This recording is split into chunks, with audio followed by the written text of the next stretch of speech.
To the max, baby. Hello, and welcome back to the Max podcast, where we have a real talk about educational transformation. I am Dr. Max, and I am super duper excited to be back to you with season 2. And today I have some amazing educators, gentlemen here with me that I've had the opportunity to work with in the student services side of what we do. Mr. James Transou, who's a school social worker. I know he is a male school social worker. And Mr. Jerrod Johnson, yes, he is a school counselor. Welcome, gentlemen, to the Max podcast. Hey, thank you for having me. Thank you guys for being here today. And to kick off season 2. Y'all gonna do that too for me? Yeah, come on. We let's gotta do turn it forward and backwards. Yeah, you gotta do forward and backwards. Forward and Yeah. backwards. It's gonna be a thing soon. It's gonna be. I like to start off with something fun. All right. We work with high school students, and TikTok is a thing. Yeah. So, what is the newest TikTok trend that you have learned or that you are planning to learn? I see a lot of this one. I'm actually ready for it to go away. I don't Okay, like what's one. that one? I don't know what it is for real. I don't know. I know this one. I see it a lot. Transou, what's yours? I think mine is just, I don't know, I'm really stuck on the little YK joint with the head joint. The head? That's I don't know that. Is it just a my head joint right movement? now. That's my joint right now. I think that's. You like that one? Yeah, I think that's what I'm feeling. So I want to try with the kids. People have been doing. I've told my children I will keep the grandkids if they be my backup dancers. So have y'all seen that one? Yeah. So I was trying to figure out one that I could do with the staff. Like I told the staff that we will cancel staff meeting if they'll be my backup dancers. And I told the students we'll have a pep rally with ice cream if they'll be my backup dancers. But I'm struggling with a song. So y'all gonna help me with that? I think we just found a theme on TikTok for real. We're gonna do that. Thank you guys so much for hanging out with me today. But I want to have a serious conversation. What landed you in the roles that you currently occupy? I often say, I always say, that education chose me. My undergrad is in biology, so I started that with the intentions of going into physical therapy. After I graduated undergrad, I started working at like a youth conference type deal, like facilitating youth conferences and stuff. It's pretty cool. So that's when I kind of started thinking about like, oh, maybe I kind of like this kid thing. I taught for 5 years. Teaching is for special people. Teaching was not your lane, but you wanted to still support children. Truly that. Right. So I did just that. Like I found that the parts that I enjoyed the most about being with the students was having real conversations with them, advising them on life or school or what could be next. Honestly, when I think about it, it was just, I think, and I'm being truly honest, I think you end up pushing me to kind of walk into the person that I am today. I think as far as becoming a social worker, it was just something I thought about, and it was just like, nah, I'm cool.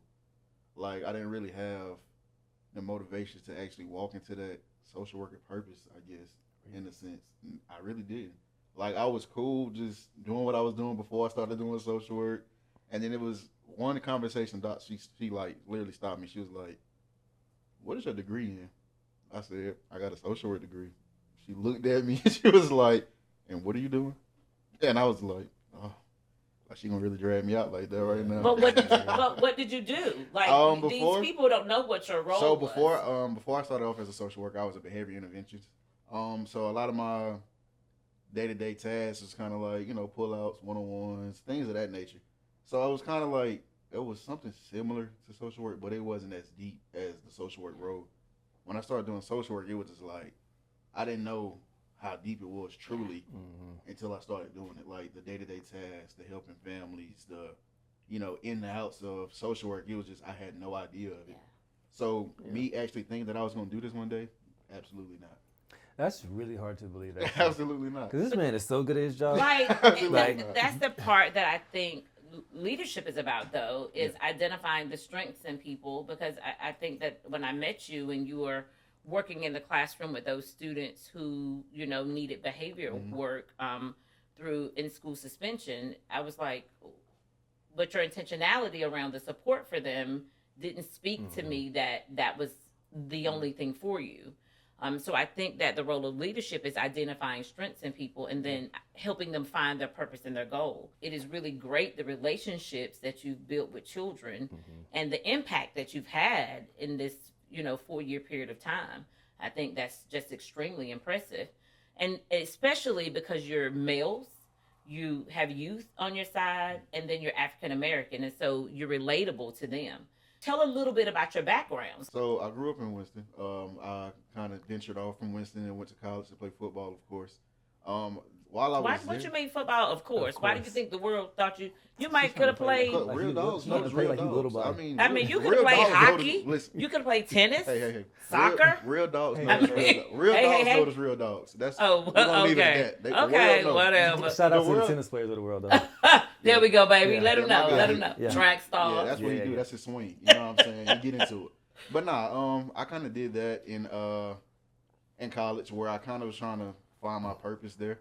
While I was there, I probably switched majors like 2 to 3 times maybe. Because I didn't What really did you? know. What was your major like? I- Exercise science or something? No, like- Is that a shot? Sport. Is that a shot? That's a shot at Because me? everybody I mean, just saying, like because everybody say all athletes take sports Sports management. management. I was going And in this- next. hey, Sports that was- marketing. That's where I started off at. Yeah. And I was like, I don't know, I just can't do this. Like, Yeah. it really wasn't. I couldn't relate to it. I didn't really like it. So after I did that, I thought I was gonna do business, and then I actually said in the business classes, I said absolutely not. I'm not doing this either. I'm not doing this either. So you And tried a few things until I you did. found your niche. I That's really important. did. That's I really important, did. though. That's So important. I don't know what really pushed me towards social work, but I guess because I had a conversation, and it might have been a counselor at my school at the time. She was like, "What's your purpose?" That's you. That's you. She was like, what are you doing? I say, well, right now I'm just kind of bouncing back and forth between. She said, let me guess, sports management. I said, There you go. yeah, that's what I'm doing right now. She said, I think you really should check into social work. And I'm just like, whole time I have a grandmother who was a social worker. Like I was like, Yeah. did that Oh, not? yeah. Was that not your motivation? I didn't know. I mean, it really wasn't, because at that time I didn't really want to do what she was doing, because she was kind of more so sitting in the office, holding meetings 24/7. Like, Yeah. I just, That didn't look appealing. yeah, that wasn't me. I think, but what really intrigued me when I got into it, it was just like the community service part. Like, it was the networking, talking to people. Like, I think one thing I had to do was go to a middle school, I believe, and I got to read books to the kids, and I was interacting with them. So it was real, like, it was amazing. Like, I was like, this is what it's all about. Like, I get to do this all day. Yeah. I get to talk. Yeah, I'm cool with that, you know. So it was like, all right, I can mess with this. I a little can bit. vibe with that, right? Yeah, I think that was my pace. I Yeah. liked it. Well, my background is different. I am from the bustling metropolis of St. Paul's, North Carolina. Wow. Is that a place? It is a place. Yeah. They have like 6 people. We're I thought it was like, 3. we have like 6 stoplights, maybe like 5. Yeah, I can't talk. I'm like from Snow Hill, North Carolina. Come check us so, out. like, It's the yeah. greatest place in the world. Yeah, so my parents were educators.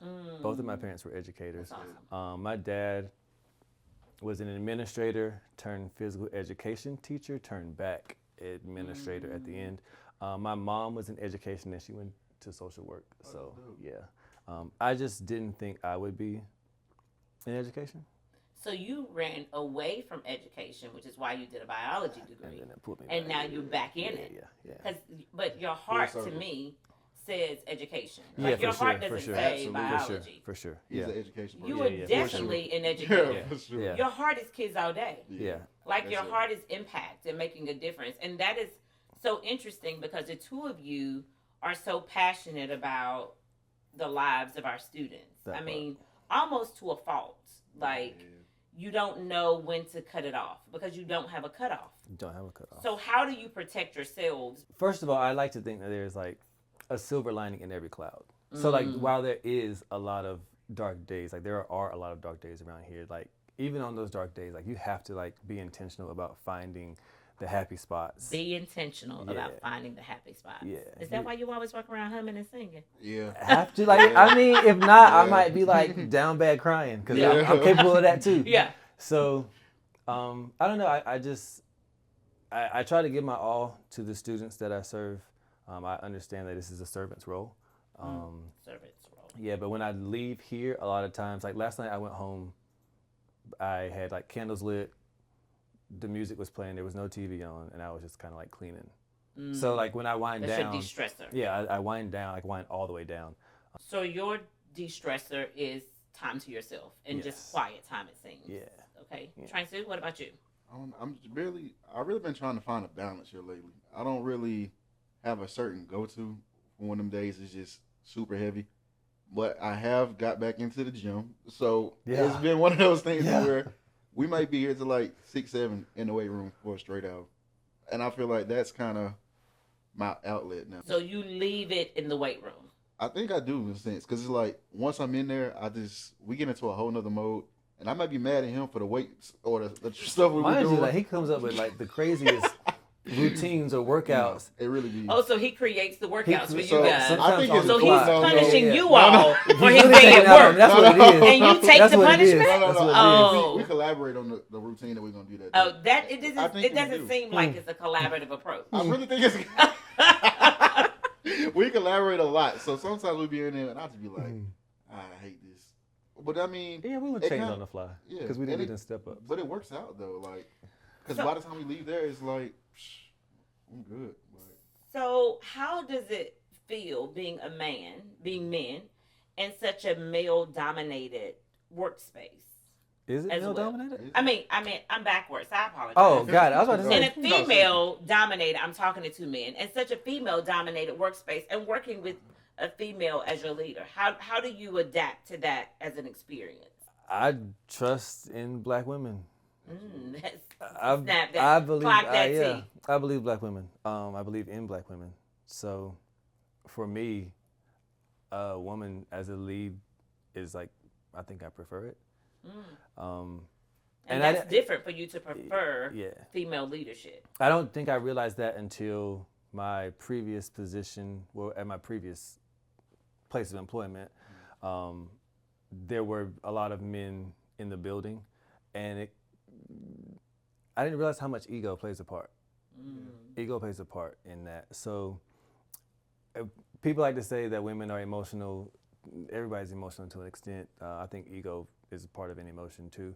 But I would rather deal with emotions where all different perspectives are mostly considered when you deal with women, rather than ego and I'm doing this just because I want to be at the head of the snake or I just want to like be a figurehead. I'd rather not deal with that. So yeah, I don't mind following a woman if she's leading me in the right direction. I like it. Yeah. for me, I think the last 4 years, it's been 4 years now. For me, it's been amazing. I mean, I think to have a leader and for somebody like you to just be kind of, not only do you push us, you kind of also motivate us to kind of give more. Like you always see the more in the situation to like, for instance, like when I was doing what I was doing, you was like, nah, I think we need to, try to step it up a little more. You push us to kind of step outside our comfort zones, to kind of do new things. And I think it's amazing because you don't really meet people that's truly genuine and really care to actually see better for people as often. And it's kind of weird because in this world of education, you would think that you would, but I think it's different. So I like it. I mean, it's dope to me. So. Oh, I love you guys. Yeah, Y'all are so sweet. No, I feel like not on the podcast. So, Not in front of y'all. you know y'all love me, right? Absolutely. No, a little bit. I Absolutely. say a little bit, not much. So, like, working in this experience with you guys has actually been very different because it feels like even though we're at work, we're family. Yeah. But I do believe because we work in a very critical experience that trauma plays a big part in what we do. Yeah, absolutely. I think that you have to have a family unit to be able to survive. So this year, you've experienced some very tragic things as a school. How do you continue to stay positive and support the children? How do you support children? For the most part, we just try to make whatever emotions are in the moment, we just try to soak in them. Because I think in this society and where we are now, it's like a lot of the kids don't know how to process emotions. So I think we are kind of getting to the point to where they actually okay with crying without having the fear of looking any kind of way to their peers, which says a lot to us because it's like we're in the area or we may be in a location where they have to keep that wall up 24/7. They're stuck in survival mode, so it's just being there for them to actually live in them emotions, to kind of be in them emotions, and actually process through them emotions works wonders. We may cry with them sometimes, and it's just be like, all right, it's cool. I mean, it ain't cool, but it's like, Well, it is cool. we're going to work with That's it. growth for you. Yeah. That's growth. We're going to work with it. And then sometimes, as soon as I leave them, I make them laugh and mess with you. So it's just, that's where I kind of get my, I kind of come get my my de-stressing. Right. Because I'm come laughing with Johnson. Then I'm going to come mess with Dr. Maxwell because I know I can just kind of get her to go 0 to 100 within a split second. No, that's not true. Yeah. I really have emotional intelligence, and there's a balance. Mm-hmm. Okay. Yeah, a balance world, a balance. Yeah. So I think this kind of having that balance, yeah, in this kind of building is kind of like it works for all of us. Yeah. I mean, to be able to be there for them kids and they know they're there for them is kind of like they having a trusted adult inside the building in their community. Yeah, and it's just like they know if nobody else got them, we got them. We got them. No, that's real. To this day, we have kids graduated 3-4 years from now. Still come up here like they're in school every day. Yes. Like, but it's kind of like that's the relationships and what we build here. So. And a student said today, she was like, y'all know y'all can fuss at us, but y'all were never gonna get rid of us. Y'all tell us to go home at the end of every day, but even when we graduate and we graduate from college, we coming back to harass y'all. It's such a positive. It is. Now, our district has had, the district that we serve has, I mean, we're probably one of the only districts that's gone through this major financial crisis, like major. So the stress in our building, in our community, in our, like it's just been like crazy, right? So for me, trying to balance the emotional stress that I'm carrying for every staff member, not knowing what's going to happen for them the next day, worrying about what that means and the impact it's going to have for our children, worrying about what that means for each person and their families and how they're going to take care of them, still on top of the safety, security, ensuring kids are being taught standards, all of the other things, evaluations. How is this whole process, people going from 12 months to 10 months, just all of this uncertainty, that's no fault of any of ours, but we're still having to show up to do a great job for children. Like, I feel like I'm going through the the cycles of grief. Yeah. Am I the only person that's having that? Absolutely not at all. Tell the truth. I was scared. Yeah. I mean, it's scary. I was afraid. All of us. Yeah. And I had an envelope in my office. I had an envelope in my mailbox one day. And I pulled it out and I was like, this is how it ends. Like, I walked to my office and I was like, oh my God, this is it. Like, I'm about to lose my job. Yeah, it turned out to be a check, so. Hallelujah. Praise him in advance. Hallelujah. It turned out to be a check. So, you God tell me that. I didn't get 10%. We'll talk about that off camera. No, so it was just really scary. Yeah. Just because I know that you do all you can for your staff. But this was even something that was above your head. Yeah. And you mentioned in the last question, like, that we are family. That's the thing that keeps me going every day, like, to come here. Like, these kids are my family. I don't have my own. I have, like, family. I have, like, a dad and siblings. They're great. But I don't have a family of my own that I've started. So I have a chosen family. Like, you guys are my chosen family. Like, I have a student who I consider my godson, and depending on the day, he might claim it or not. But but sorry to cut you off, but even think about the impact that you both are making in his life after his tragic experience. And think about you guys showing up for him in that way, how it's helping his grandmother and how it's helping him. Because you're the male figures that he's lost, in not a positive way, but in an extremely tragic way. And so not only do we have to support them educationally, we have to support them socially and emotionally, and sometimes on the parental side of things, because we are all they have. And that's the worry I have for you all, that you've put so much into your professional life that you neglect your personal life. But I don't want children. You don't, well, you can't want them because you got them.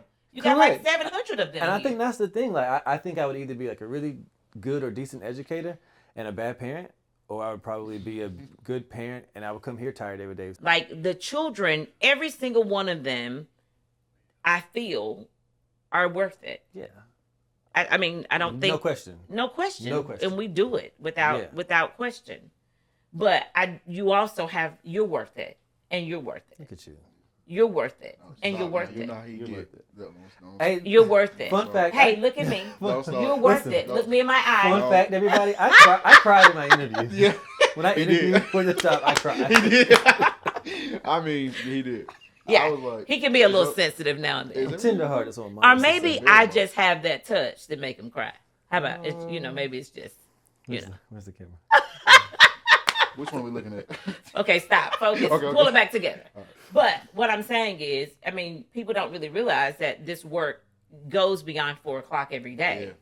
Yeah. And the two of you, not just the two of you, but there's so many in this space that we serve that do those kinds of things for children, right? And so I'm just appreciative of the work. And I think that when you work in a school like this, the policies that are for everybody impact us differently. Yeah. Even though we understand that budgets are things that have to happen, we're not asking you to treat us differently, but losing a position here is hugely impactful. Not that it's not hugely impactful elsewhere, but when you have children who truly struggle like ours do and already are so far behind or have so little, it truly makes a huge difference. For sure. Absolutely. For sure. So, yeah. But how did it impact you?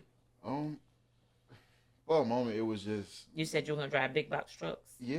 Yeah. Like I was just thinking on my next move. Like I was real cool on just getting up out of here. Like I ain't got to deal with the stress, the trauma. Y'all can have it. So we was real cool on You it. started off angry. Yeah, I was He didn't like, even go through the cycles of grief. He He started just in went anger. straight to Yeah, because Yeah. this automatically pissed me off. Like we just jumped straight to mad. So it was just like that's already known. But it was like I think the big thing that kind of reeled it back in for me is like in student services. I think we just had a day where we all just hugged each other for some odd reason. Like we were just Y'all all hugged like, and didn't invite me? I walked in on that. I don't think Yeah. I They was. were all hugging. You weren't Like, invited I No, it was walked like into individual hugs. it was like individual hug. Like Yeah, soon yeah. I'm as we glad walked- I didn't want to be a part of the hugging As soon as thing. we walked in the door, everybody just like give me a hug. I'm like, what is going on? So we all kind of had that moment, happened. and then right after that, That's it was beautiful. kind of like, all right, let's Let's get back roll, on the yeah. grind. Like, But that's a work to part do. of that community that I think we've created. So we're there for each other so that we can be there Absolutely. for the children and the community that we Absolutely. serve. because the things when we have a stressful moment, we'll huddle up. Huddle up. We might just have a little joke. Yeah. And we'll laugh for like 0.5 seconds, and we'll just get back. Let's to go. whatever we're doing. Like, we like, And let's it's just- go. Yeah. but I they will don't- play some yeah, DMX. yeah. We'll play some Master P. Stuff like that, We'll and play they some really- Biggie. And they don't really understand. Like We'll play some Meg Thee that- Stallion, Not Nice. That low key be our motivation to All kind of be like, Yeah. all right, we got this for the next Yeah. hour, like Jay-Z. the next hour or two, like that'd be kind of our push to kind of just keep us going, like. Yeah, But they don't understand how much we need that to kind of survive. we do. Yeah. Because if not, then it's just like we'll be suffocating and the other people trauma that it becomes too much. So what is your vision and hope for our future of our students and our school? I society? hope that they all leave here with something to use to be successful. Like if it's anything they take from us, take how to kind of balance your emotions and just roll with the hits, because that's all we do here. Like they throw stuff at us constantly, left and right, and we kind of have to learn how to kind of go on the move with it. So if they take anything, just take what we give them, the tools we give them, and just crush it, because I know they can. Take the tools. Yeah, Yeah, absolutely. and crush it, because life is ebbs and flows, right? Absolutely. So we're gonna have tough times, but we've Absolutely. got to figure out how to overcome those and Adversity. let them make them better and crush Yeah. it, because That's all adversity. Yeah. I mean, learning how to kind of work through the adversity and kind of stay on the high end of it is the big thing. But do know it come with lows. So I comes with think lows, we try to prepare them for the lows, for the days that we are not able to be there, and they still kind of navigate it themselves and be like, all right. Yeah.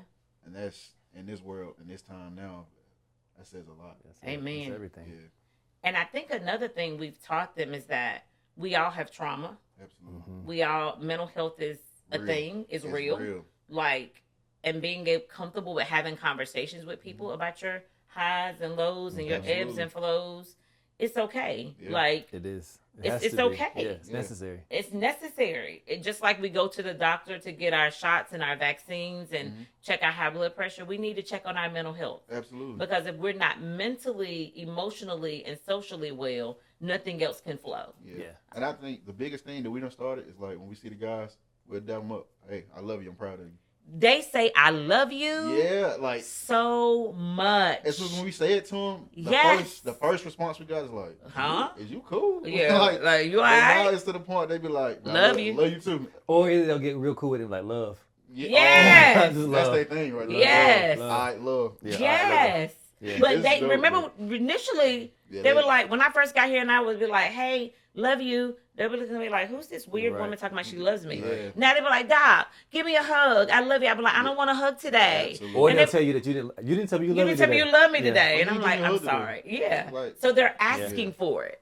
I That's think growth. In the That's a beginning, lot they of would growth, fight yeah. it, and it was like, okay, but now it's just like I could be standing somewhere and they'll just be like, "What's up, bro?" and just kind of go in for the guy hug. You Yeah. know, we do dude Yeah. hugs around Yeah, here. yeah. So you know, Some of them will just some of them them, will they just go in hug for you. a barrel and it's Some like, of them ah, will you just might hug need this. So Yeah. you know, we locked in. Yeah. But other than that, I think it's just amazing because to kind of see where they started to where we are now, they made strides at being the young men that they are now. So grateful. Yeah. Johnson. I want them to take everything that Transou said about the tools they've learned, ebbs and flows, realizing that life is not linear, like there are dips and there are peaks and valleys. I want them to take that and have a sense of restored pride in this place. I want them to remember where they came from, Yeah. and not just when they leave. I want it to happen so that it's realized while they're still in the building. Amen. Yeah, I want people to believe in this place, and I know that when you get outside these walls, oh, it's this, it's that, it's this, it's that. I heard, or I remember when, or yada yada yada, and it could be a million different stories about what happened. None of them true, really. Amen. But I want there to be a sense of pride Pride. in this school Yeah. that like stands over anything else. And I think we're getting there. Oh, absolutely. I think we're getting there. I just want them to believe in where they came from. It doesn't have to happen at a different school or not what you saw on somebody's social media Yeah. at their school. Like, this is the place to be. Like, this is a thing. There's growth happening here. Good things are happening here. Like, you're loved here. Yeah. So I don't know. I want them to believe in the place that they came from and like be willing to invest themselves in it. I love it. Yeah. I love you. A sense of pride in themselves. Did you tell me you love me? I did. I love you too. It's okay. A sense of pride in where they're from Mhm. and in themselves, And in right? themselves. A lot of them have to, we often tell our kids, I think we were showing a little girl, telling her to look at herself in the mirror. Yeah. And it just to say to herself how beautiful she was. that moment was deep. And I mean, she couldn't even look at That herself in moment the was mirror. amazing. She was Like, scared, yeah. she was terrified to look at herself in the mirror. So I want them to not only be prideful of where they're from, but of who they are and their history and what make them special, because they matter in the world. So everything about them matter. Thank you, gentlemen. You are absolutely amazing. I really appreciate you hanging out with me on 2theMax podcast. If you have not had the opportunity to watch, like, share, or subscribe, please do all of the above. Yeah, run them And- views up. Yeah, run them up. Run them Hit up. up. We need And that. most importantly, how about you tell a friend and tell a friend and another friend and another friend? Because we want you all to share the messages about the great things that are happening in schools, but not only in schools, but around our world and our society. I look forward to seeing you soon. Go out and be great because you already are. Mwah.